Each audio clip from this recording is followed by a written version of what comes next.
ดาบาเดวบันนี้นางก้อยครับบอกตึงซ้ำตึงอันเมออกแก้วมีใบคือว่าอีอ่อยใหญ่ปิ้นเก่าปิ้นเมออกยอตานเจอเอาปอปิตาคือว่าปอนั้นทำหน่อยตาบางแก้วปิตาและปอเกิดเมลักพาเสิร์ตหลายย่ำหน่อยคือว่าแก้วเมจอยปัดโปโจเอากันห่างกินตันในหลายซ้ำเส้นสำไหลเล็กซื้อดอกเงินใบมีตึงปลาโลคาเล่ผ่าปิ้นกุ้มซื้อใหม่อันมาซื้อใส่เสียงตึงซ้ำผ่าบาดกับบีแดนดาบกันตีบานดอก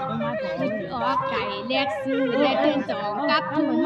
อันมาเบออกอีอ่อยตัวก่อจิตใจสูงและบ่มีตีซ้ำจะเอาโปนั้นทำหน่อยเกี่ยวดอกไม้และจึงเมมาดาให้บุญหักษาและเมื่อจุ่มเขาเจ้ามันเยอะทำไมเนอะทำไมใจเกี่ยวเริ่มอุ๊บแมวไม่ยิน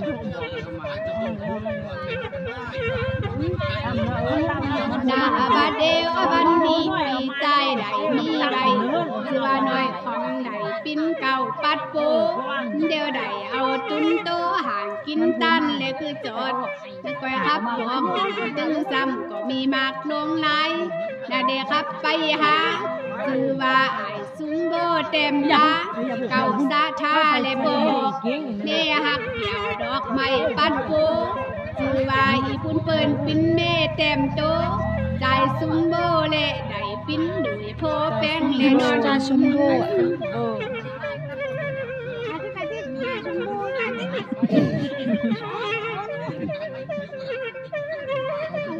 ดาบาเดวบันนี้ตกใจโซเลมหัดดีละว่าใจอ่อนซุงโบตึงเบโตและอีปุ่นใจมาหางตันพอปีอ่อนคำปิงถึงอันใจมีติดตามและเกิดมาลมหองสิว่าน้อยและปีลูกใจลงลูกที่สองสิว่าตุปีคำเงินขึ้นว่าตุปีคำจืนใจบ้านก็หากเป็นลูกเต่าลูกยิงหลาสุดซอยสิว่านั่งอุ่นหนาลูกน้อยลูกหักซ้ำไปก็ซื้อละอย่างก็หื้อก็นี่กูใช่เลยหื้อไหนแล้วก็ซื้อไปอย่าง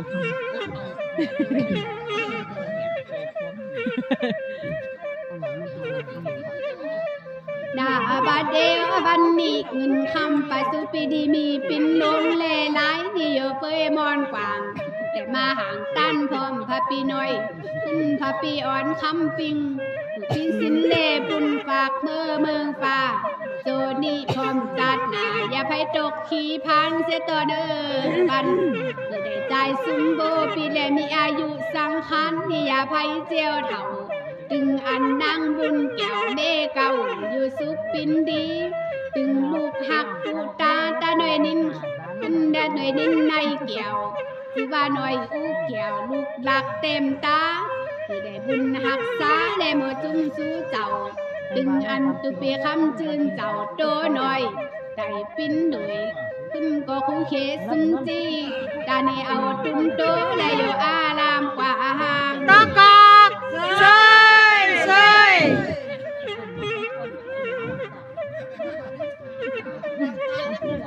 ดาบาเดวบันนี้ขอบุญเตียงสาจอยกำในบางเกิดมีมาคือได้ปินสัตทีเล่าปานลงเงินคำจัดไหลหาและบ่มีตีซ้ำหันมาได้ญาตินำตำตุก็คอยพัดผ่านฐานะเอาอย่ามีเงินและคำปินลงเล่ไหลจกใจกินและจะดันถึงเถ่าเดี๋ยวนี้น่าได้ครับไปหาเจ้าสถาเก่าตึงอันเกี่ยวและโตจือนานซ้ำไม่เกินวันเปิ้นก็มีจิตใจได้ตั้งในคือลำเสียนสัมพงเด็กเกี่ยวและโตจืออีนนได้มาเป็นสาธาลงเจ้าซุงจีกึดลำเสียนสัมได้เรียกซื้อและโคตรน้ำซ้ำจะแวงหาถึงกันตีใบญาติกุดลำไดเรียกซื้อผ่าบาดกับบีไก่ปิ้นขึ้นมาไดมาตาซุ่มเลจีฝากคุณเบอร์ฝากนานซ้ำไอโปเลเมหักอีนน ตึงอันลูกยิงลงและอีปล่อยลูกเต่า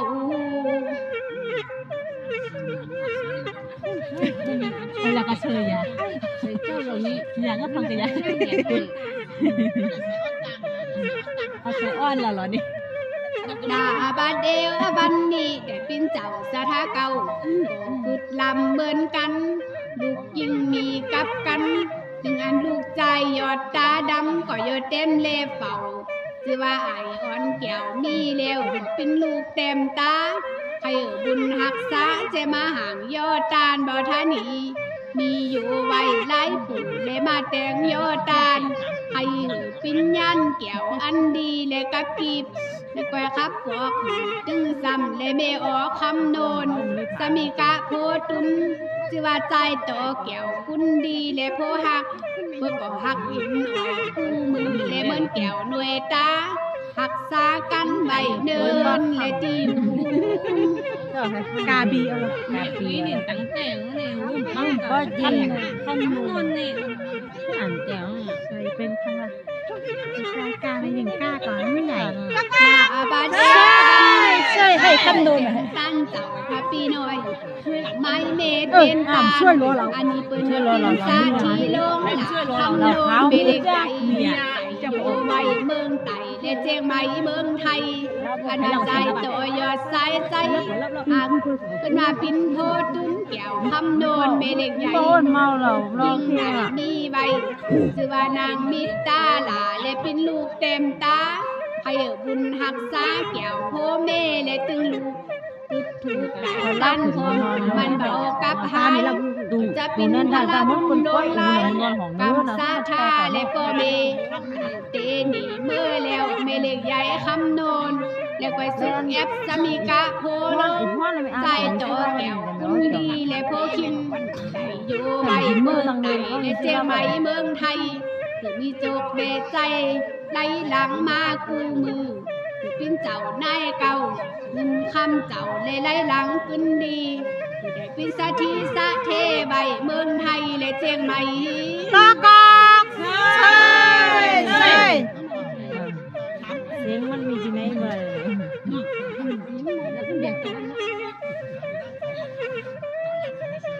หน้าบาดเอวบันนี้นางคำโดนแก้วดอกไม้ก็บ่ใจปินไผปินหน้าน้องยิงโตหน่อยผู้หน่อยคุณดีปอผ้าไหมได้ปินหนุ่ยยังน้องปัดโบเจมายอดเอาล้านเต็มโตและบดปินลูกแก้วมาดาได้มีแล้วสีเก่งมอนเพื่อก่อนจิตใจเขาเลยปนมาแต่ดันลูกเต่าหันมานั่งคำโดนได้ตั้งเยาขอหึกพิสูจน์หน้าตาลตึงอันใจต่อยอดตาบางแก้วเล่าปานปอเล็กใหญ่นางบิดด่าดอกไม้ลูกหักพูดตีคือได้มีคุณว่าเต็มตาแก้วคุณดีและปอเมตั้งเตนเบอร์แล้วคุณกำเพพายมีสปาติเงินคำลงไหลได้ไหลมาอย่าไปขา ตอกอกใช่ใช่ไอ้แบบช่วยไอ้ยา หน้าบาดเดวบันนี้กันนาลำบากของซื้อเจ้า อ่านอนเถ โอ้ อะ อย่าร้อนหันเสยต่อเด้อบันเดินนี้น่าเด้ครับไปหาหน่อยก้องแก้วคุณดีและเป็นกูเมมิงแก้วดอกไม้ก่อนโดดซื้ออีคำเพื่อก่อสู้กับกันบาดหินใจและตีอยู่เดียวใดคึกลูเลยมาแต่งกินตันแต่เดหน่อยพูดหน่อยเปิดไปหาถึงอันหน่อยก้องแก้วคุณดีถึงไม่หักเห็นอยู่ในหาแหงโคตานเดี๋ยวเอาตุ้มโตมาแต่ตั้งใจอยู่ไว้ที่หันบานใหญ่หุ่นใจแต่เอาตุนเลโตและมากินเลตานใบเฟยมอนและปิ้นมิงทุกสิ่งไหนตั้งผมก็แสนจัดเบาหาย ตอกอกใช่ใช่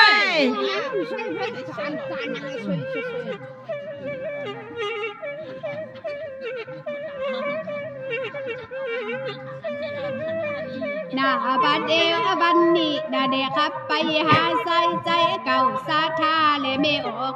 สือว่าอีอ่อนแก้วดอกไม้ปินเมออกใจบุญจึงอันเมเต็มตุนสือว่าเมคำเศร้าแก้วกุนดีและปินเมมีเตพร้อมลูกเต่าก็เป็นกูกับตามนั่นก็ขับปันยอดตาดำแก้วกุนดีและเมออกแล้วก็ขับบอกพร้อมลูกเต่าสือว่าแก้วพระปีอ่อนบุญมีก็มีจิตใจดีใบเฟยมอนและโยคืนสูงถึงใดหันเร็วซื้อใบอินคำเศร้าเดี๋ยวนางก็เอาตุนโตเขาพามเปงมานั่งปินกู ตากอกใช่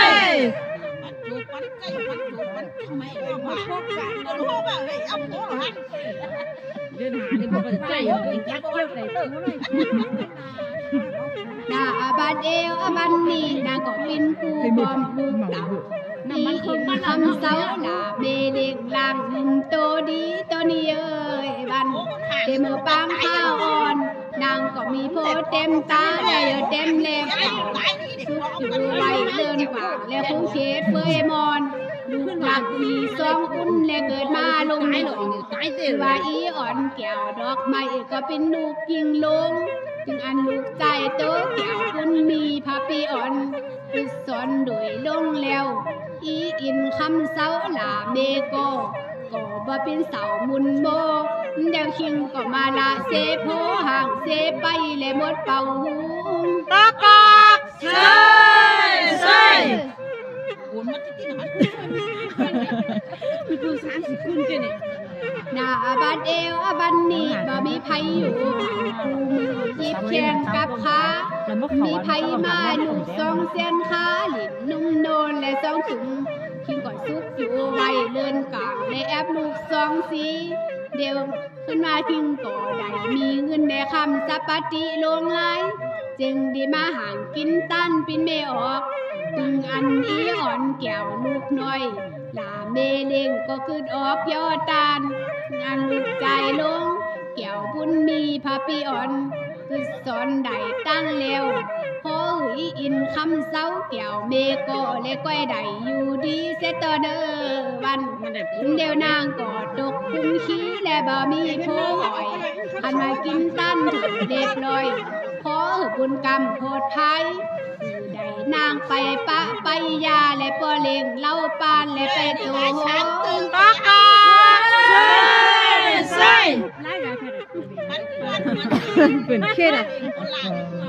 เล่นแล้วปั้นมา หน้าอาบันเอวอาบันนี่ได้โพดอินและโพดคำปันและอีอินเฟยมอนได้เปิ้นมาเป็นครูเลนสองแก้วขึ้นบ่ายแก้วคุณดีก็เสียวเปิดบ่เหนียวกูมือเงินคำมือสุงปันเสตอเนอบันนางก้อยไปปะไปยาสะทีลงมาอย่างเต็มเล็บเป่าก้อยไปยาเจ้าบ่เล่งโพหอกบ่เล่งใหญ่เล่าปันเสตอเนอบันได้เปิ้นมาเป็นครูเล่นสองห่างโตดีและอีอิน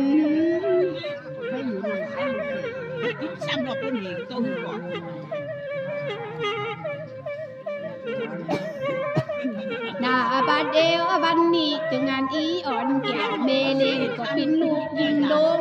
ไม่ได้มีเงินคำปินลงแล่หลายจกใจกินและใจตันเมื่อหนาจึงอันสมาเดนเจ้าพระปีน้อยพระปีอ่อนบุญมีหิงไว้เจ้าเอาลูกสองคุณ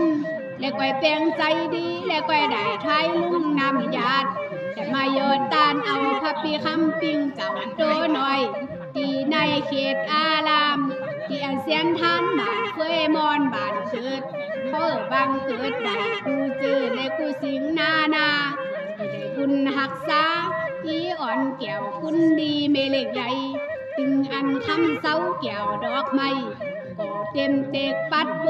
ได้เจียวมีโพปยาโดยเล่าปั้นเล็บขึ้นมาโดยเล่าปั้นและเปิ้นหังมีเงินแด่คำไหลหลังเขาคู่มือและอีอินคำเศร้า